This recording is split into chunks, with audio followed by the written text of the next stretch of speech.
Just 26 days, Americans have a very important choice to make. You can vote for the hard progress President Obama has made, or you can vote for the party of David Perdue that is a concrete track record of shipping jobs overseas. That's their economic model. For more, let me bring in Bernie Sanders, senator from Vermont, and also Scott Paul, who is the president of the Alliance for American Manufacturing. Senator, I know you've been in Iowa a lot. I'm doing up a story on it for next week's Ed Show. I was there today. I heard a lot about opportunity. I heard a lot about jobs going overseas, and what has come back into Iowa does not match what has left. Is that what you're hearing? Absolutely, Ed. The fact of the matter is, since the year 2000, we have lost 60,000 manufacturing plants in the United States of America and millions of decent-paying jobs. And a lot of that is attributable to our disastrous trade policy of NAFTA, CAFTA, permanent normal trade relations with China. And it's not only the loss of jobs. We're on a race to the bottom because now companies in America have to compete with companies that have moved abroad who can manufacture at a lower wages. And that is one of the reasons why median family income has declined by $5,000 since the year 2000. So this is the issue that people are talking about.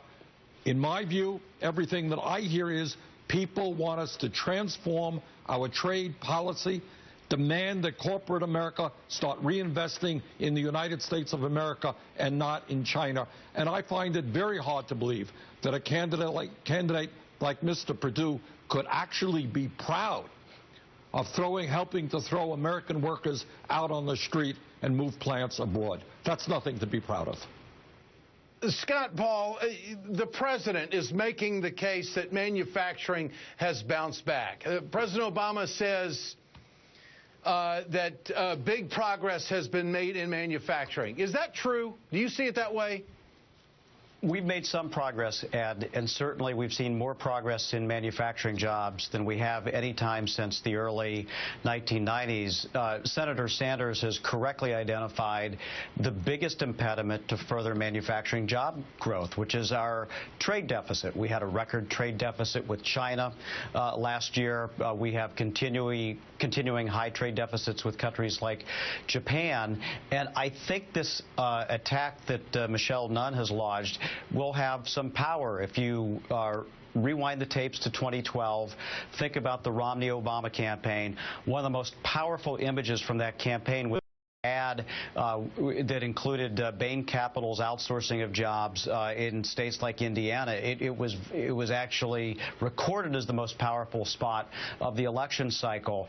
So I think this will resonate with voters, and I will say, unfortunately, it's not confined to David Perdue himself. There's lots of candidates who have bad ideas as well about where to head on free trade with China and other countries. And not only do we need to address the business practice of outsourcing, but we need to address the policy, the trade policy as well, which is something I didn't hear from David Perdue's mouth.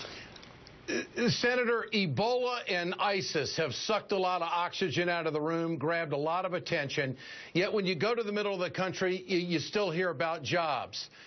And there doesn't seem to be a lot of confidence in what President Obama has accomplished with 55 months of private sector job growth. Where is the disconnect here as you see it, and what has to be messaged to the people before the midterms? Well, I think there are a couple of disconnects, Ed.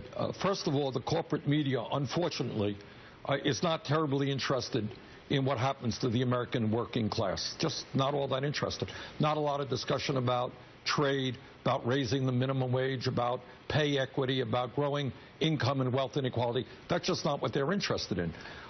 Second of all, what I think is that in every meeting that I go to, Ed, the issues that people are talking about is what is happening not only to their lives, and in many cases what their lives are about are working longer hours for lower wages, worrying whether they're going to have a job tomorrow, but they're also worried about their kids.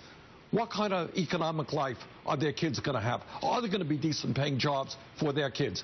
Look, in my view, you are never going to have a strong economy unless we are producing real products. And while we have seen in recent years an increase in manufacturing jobs in this country, what we have also seen is that many jobs being created, including the manufacturing jobs, are not paying the kinds of wages that our working people need. In fact, many of the new manufacturing jobs being created today are paying significantly less than the manufacturing jobs that we have lost.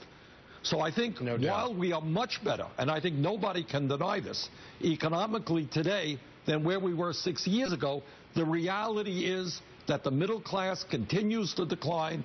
People are still struggling, wages are inadequate, poverty is much too high, and the gap between the people on top and everybody else continues to grow wider and wider.